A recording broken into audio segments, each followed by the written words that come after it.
If you think the worst parts of the internet live in old rumors, these will change your mind. 3 first-person accounts from the murky corners people call the deep web. Not tutorials, not legends. I verified dates where I could, removed links and names, and kept the beats that make your stomach drop. A screen that answers before you type. A camera that turns toward you. A stranger who knows your hallway. I am not going to tell you how to go there. I am going to tell you why you should not.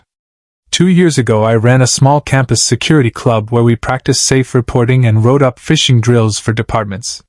One night a friend sent me a link to a hidden service that claimed to reunite people with lost accounts and deleted files. I am not naming it and I am not telling you how I visited. The landing page looked like a bank had made it with a help desk. It showed a chat box, a fake ticket number, and a small green dot that said online. I gave it a burner email I had used for test signups and typed asking what data they could recover. The reply came back before I hit send. It echoed my sentence word for word and ended with my first name. My name was not in the burner email. I closed the tab and told myself a script was guessing. Then the camera light on my laptop glowed for 1 second and died. I taped that lens years ago, so the glow felt like a phantom still telling the truth. The chat posted a sentence with my dorm name and the floor, and then asked if I needed help with the printer in the lounge. The lounge printer chirped in that minute and spit a single page that said hello upside down. I carried the page back to my room with my throat tight and logged the incident on our club sheet.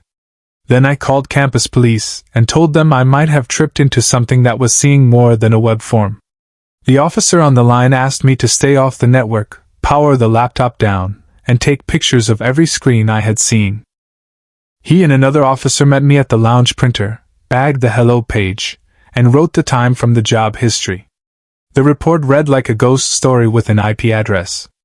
IT later told us a series of open conference room devices had been probed that night, and one had a forgotten camera driver that still answered pings.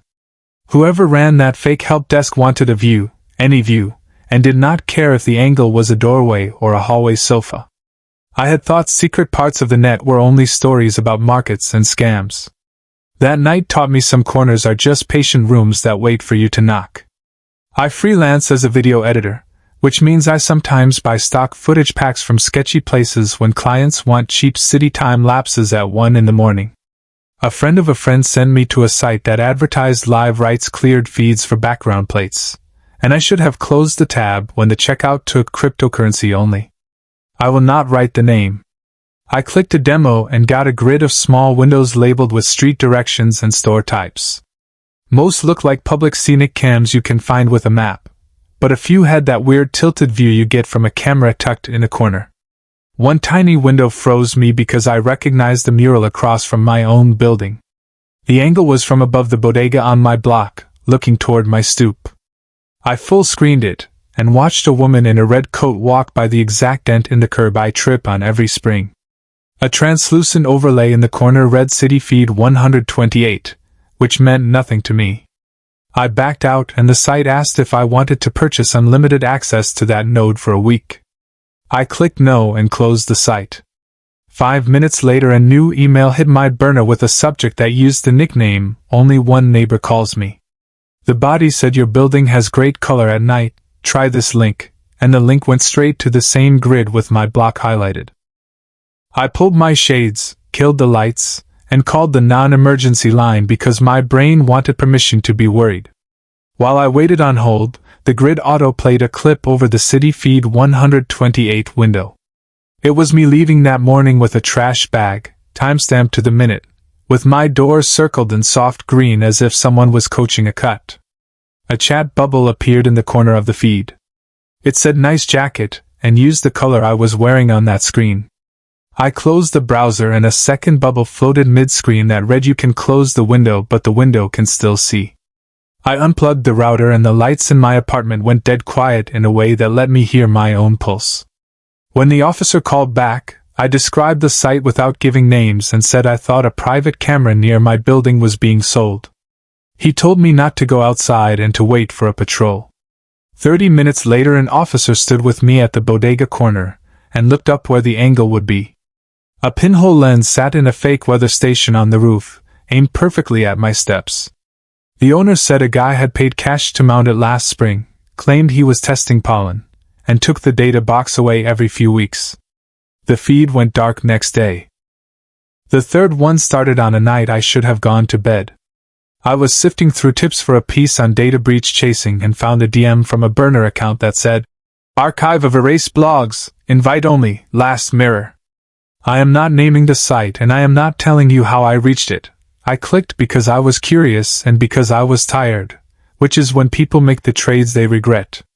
The landing page showed a plain list of links and a small chat window in the corner with a green dot that read online. I typed a nothing question. "What's indexed here?" And the answer posted before my cursor reached the end of the line. It echoed my sentence back to me and added my first name. My name wasn't anywhere in that browser, not in the email, not in the tab. I shut the page and the chat put up a new line without my input. "Don't be scared. Verify access. Say the time out loud just once." I didn't grant the mic anything. My laptop's camera LED blinked anyway for a heartbeat, even though the lens has been taped for years. Then the chat posted a photo, a grainy still of my hallway taken from higher than a normal eye, tilted down at my door. The caption on the image said, "Nice fern. There is a fern outside my unit that leans toward the light like it wants to leave." I heard a click in the real hallway then, a small relay thock, and the light outside my door flicked off and on. The chat said, "See?" I took a breath that sounded loud in the quiet and called the building super. He said the lights weren't on any timer and no one should be in the utility closet. I told him I was calling the police and I did. While I was still on hold with non-emergency, the chat wrote a new line. "This is a demonstration, not a threat. Donate and we'll remove your address from the index." A donation link rendered itself as a QR code that pulsed like a heartbeat. On my phone, a text from an unknown number arrived with a screenshot of my own door from the same angle, time-stamped 1 minute earlier, as if someone down the hall was sending confirmations. I powered the laptop down hard, pulled the plug from the router like that would undo a fact, and waited for the room to stop feeling like a stage. The operator on the phone shifted me to a patrol unit, and told me to stay away from the door, keep a line open, and write down anything that changed. The hallway light clicked again, on, off, like a code. The chat posted the words tap tap tap and my phone vibrated on the third one on the table, exactly on beat. That was the moment I understood someone was physically close, not just inside a line somewhere. The super texted that the closet lock was scuffed. He was waiting at the bottom of the stairs when the officers came in at 12:41 a.m. They cleared the hallway, opened the utility closet, and found a small battery pack velcroed to a bundle of low-voltage cables with a thumb-sized board taped to it, a cheap antenna bent along the frame. An Ethernet jumper had been bridged into the building's lobby camera and the light circuit, which is as much detail as I am willing to say. The officers bagged the rig, took my statement, and asked me to forward the chat screenshots. I slept at a friend's place after we taped the mail slot and dragged a chair against the door because sometimes props help you breathe. In the morning, a detective told me versions of the same setup had hit other buildings. A feed sold to anyone willing to pay to watch certain doors and a pushy chat that tries to turn fear into money. They pulled the fake support site down 2 days later, or at least the doorway I had used. The super replaced the closet cylinder and installed a dogleg hasp that needs 2 hands to seat. None of that erased the way the hallway looked in that gray still, or the way the light seemed to blink like a blink. I used to think the deep web was far away, a place under a place, somewhere you have to burrow to find. That night made it feel like a thing you can hold up to any doorway if you have the right angle and just enough nerve to try the switch.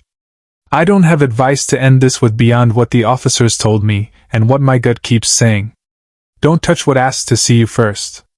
Don't say a word to a chat that knows your name before you introduce yourself. If anything in a window feels like it's looking past the glass and into your room, close the laptop, take a picture of the screen with your phone, and call someone who wears a badge. The people who run the worst rooms depend on your curiosity and your politeness. Your curiosity can serve you if it makes you document and leave. Your politeness will not. These 3 nights aren't myths or chain emails.